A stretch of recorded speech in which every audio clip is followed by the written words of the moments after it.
Comme chaque année depuis 2008, la direction de l'éducation nationale organise, en partenariat avec Fighteds, des ateliers interactifs et des conférences liées au thème du sida dans les établissements de la Principauté.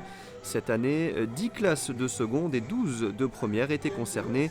Sensibiliser les jeunes, les informer et les prévenir des risques du sida, voilà le but de ces journées de prévention.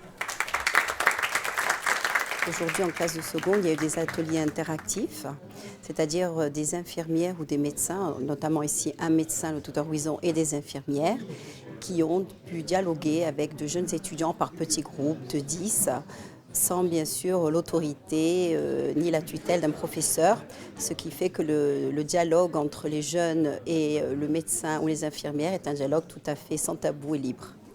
Ces ateliers durent entre 1h30 et 2h. Ils sont encadrés par 5 médecins, spécialistes ou infirmières du centre de dépistage anonyme et gratuit et font partie d'un cycle de prévention qui s'étale sur 3 années. En première, on leur fait un diaporama qui va un petit peu plus loin sur le plan technique et sur le plan médical que ce qu'on leur fait en seconde. Et il y a enfin le zapping de l'info qui est pratiqué en terminale. C'est vrai qu'on leur donne des notions précises. Alors, ils posent un peu plus de questions au zapping parce que c'est plus interactif de nouveau, puisqu'il y a ces 2 personnes qui viennent de SOS Action Sida, et c'est très bien aussi pour terminer. En France, on compte entre 150 et 160 000 personnes séropositives contre seulement 40 cas en Principauté, dont très peu de nouveaux cas.